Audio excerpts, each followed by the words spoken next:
Hey, everybody, it's the coach. This is the NFL on EA Sports. We are moments away from what should be an excellent matchup between the Minnesota Vikings and the Denver Broncos. I'll have scores around the league for you at the half, but it's time for a little football. So we'll hand it over to our broadcast team, Brandon Godden and Charles Davis. Coach, we find ourselves at the foot of the Rockies, Denver, Colorado, for this edition of the NFL on EA Sports.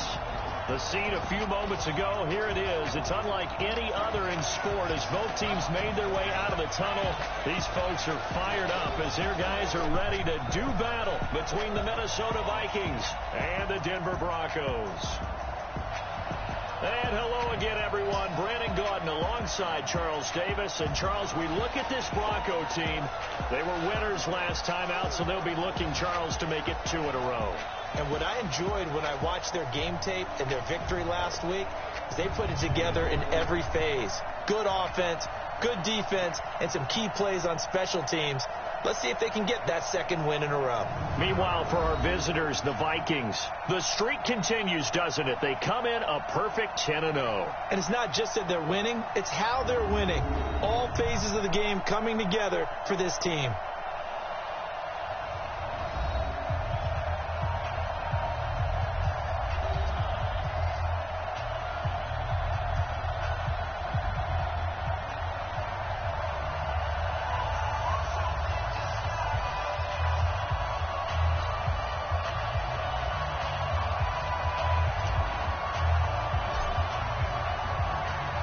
The final playoff push is upon us. It's week 12 of the NFL season, and we're underway on EA Sports. This will be taken to the back of the end zone. And no run back here. This will be a touchback that comes out to the 25-yard line. So here are the Broncos now for their opening drive. They'll be taken out by the product of the University of Louisville, the talented Teddy Bridgewater. You enjoyed watching that game tape, didn't you? Yeah, last week's game. Good. 4 touchdowns, 1 pick. Now, you were a little upset about the pick. I didn't know if you would play him this week or not if you were the head coach. Hey, they got the win. You got the win, so you got to give him another chance? Give him another shot. All right. I think the ratio is pretty good. He'll try to eliminate the interception, but he wants to keep that hot streak going, throwing touchdown passes. Yeah, that's not the start that he was looking for, as he's going to be met and dropped behind the line. It'll go as a loss of a yard on the game's first play. Second down. Okay, there's a tone setter. First play from scrimmage. Stuff him in the backfield. You know what they were doing last night in the hotel room? Visualizing exactly I don't want to know. that. That's what they were thinking about. Making that play, having leverage, lower than the offensive lineman, getting into the offensive backfield, knocking someone down. Just what you said, set the tone early for this game. Jeez, you are fired up. When I see a play like that, I can't help it. So time to start going in the other direction as they come up now 3rd and long. Off the play fake, Bridgewater. Nowhere to escape, and he goes down. Danielle Hunter, what a season he continues to have. His 15th sack of the campaign. It always helps for a visiting team to come in and set the tone on defense. In fact, when we talked with them prior to the game, they said they wanted this home crowd to feel like they had to hide their valuables when they were in town. Well, the home crowd quiet now early. See if their offense can take over and get some points on the board.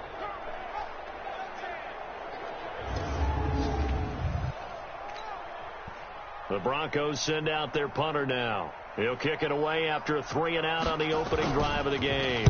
They only punted twice in the win last week as he gets this one away. And take it right on the 30. A good return there. Call it 13 yards. And the Vikings will take over here 1st and 10. So here's the Viking offense making their way out. They'll be led out by a man who rewrote Brett Favre's passing records at Southern Miss. It's Nick Mullins. It's hard to be frustrated when you throw for nearly 400 yards, but I know he wanted to break that barrier. I think he got the pain eased a little bit when they named him NFC Offensive Player of the Week, though. Yeah, when you get the award, you know you had the best week in the conference, you'll let it slide. But, hey, that number well within his range. You know he's got the arm to do it in this one. And he's free going down the left side. It's a foot race. Touchdown, Vikings. Olabisi Johnson, his 19th touchdown now on the season. And they are able to strike first here on their opening drive. An ideal start for them, really. You force the punt, and then you go down and score. And you've got to see a fist pump on the sideline from the head coach, don't you? Because he's turned into his bench, and he's telling his team, this is how we prepare. Force the punt, go downfield and score. I told you guys, it's just like a boxer in the gym preparing for the fight. Now we get to turn it all loose. Extra point splits the uprights, and that makes the score 7-0. And we can break that scoring drive down pretty easily. One play, long touchdown pass into the end zone. The kickoff unit is out on the field, and they will send this one away. This will be fielded on the back line of the end zone. And no run back here. This will be a touchback, and it comes out to the 25-yard line. And Denver getting set to take the field. And to be frank, they're just in a tough spot. It's only November, already eliminated from playoff contention. I know their fan base doesn't want to hear that, but that's the case. What are they fighting for now going forward? You know exactly what they're fighting for is that word that some people don't want to hear, but it's pride. Draft. Oh, okay. Yeah. I was going to go draft, but pride's better, right? You know something? You're right, because that's part of it, but that's two different mindsets. That's front office mindset, draft position, where are we going to be and what do we need to get? And then the players and the coaching staff right now, pride. Can they win some games and feel better about themselves despite the fact they have no shot at the playoffs? They'll run it now out of the gun. Give him 8 yards. There's still a few inches to go, though, as it'll be third down at about the length of the football. And there we saw one of the downsides of blitzing during a rundown, because sometimes you get out of your gaps. You don't fit the run quite as well because you're headed towards the ball carrier with abandon. He's got his tight end fan. Personal foul, roughing the passer, defense. They stopped him shy of the marker, thought they were bringing up fourth down, and then that penalty. Let's face it, they thought they had bent, but could absorb that, right? Instead, they broke as a result of their own penalty. They go play action. Bridgewater. Over the middle, and it's incomplete. He was looking to get it to Phillip Lindsay there, and now it's second down. Certainly looked like maybe his third or his fourth read on his progression. Just trying to find his outlet man that time. Ends up leading him just a bit too much. They'll try to draw Lindsay, and they'll get this just to the 47. 1-yard gain. And the big fella stuffed that one up in a big way.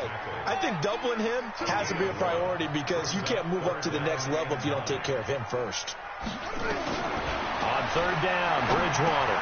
This is the tight end fan. And he's corralled, but not before getting it inside the 35.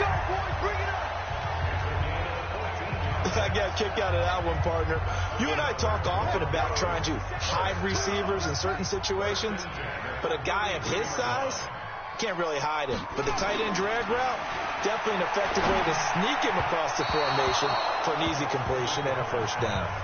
And now a throw on first down there, but it's incomplete.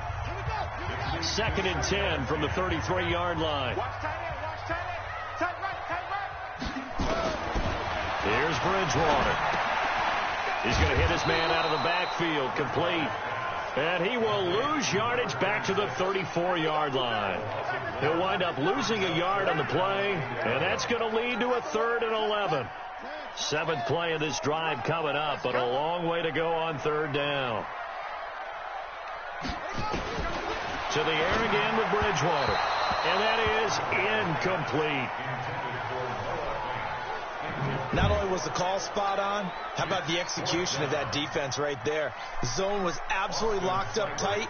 He was trying to force it in there on third down. But if there's a time to force it, he felt like he needed to make a play, right? Yeah, exactly right. Third down, you got to try and find something. There's nothing available there for him. NFL kickers nowadays, they make things look so easy, because normally from this range, about 2 out of 3. And this is not an easy kick. Yeah, 20 years ago, you get where he was in that 50 range, maybe a little over. And it's a big kick, but now we just, if they leave it short, you're like, whoa, what happened? And that's what we have here. Yeah, you're right. 20 years ago, we were saying run some more plays and get closer. Now we think they're definitely within range, and you're exactly right. When it comes up short, there has to be something that went wrong, because they have plenty of leg. He'll come out throwing here on first down. He gets this one to Johnson. Touchdown, Vikings! Olabisi Johnson with touchdown number 20 on the year, and the Vikings get the quick strike touchdown. Brandon, my man, just one sentence for that one. Clinic. And that's what they've done. They lead the league in points per game this season, but it's been quick strike ability as we saw on that drive. I think they're actually intimidating defenses because they're back on their heels right away, wondering where it's going to come from, how they're going to hit them. This group is well organized, well coached, and extremely confident in what they do. Point after, right down the middle, and it's now 14-0. And they're able to get the connection on the long touchdown pass, and that's one of the easiest drive summaries you'll ever see. One play, touchdown.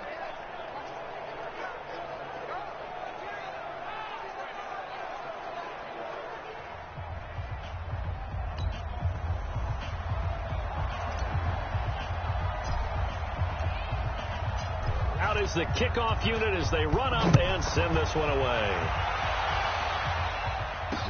This will be taken to the back of the end zone. And no run back here. This will be a touchback, and it comes out to the 25-yard line.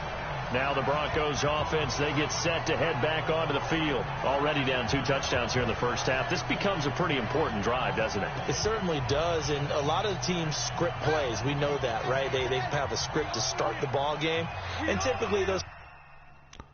Hallo? Hallo. Hi. Hey. Grüß Na? dich, ne? Hat schon lange nicht so von dir gehört. Ja. Wolltest du dich nochmal melden, oder? Ja, aber ich wollte mal fragen, hast du eigentlich Tour de France schon mal gespielt? Das neue nicht, nee. Nee. Du? Nee, weil das alte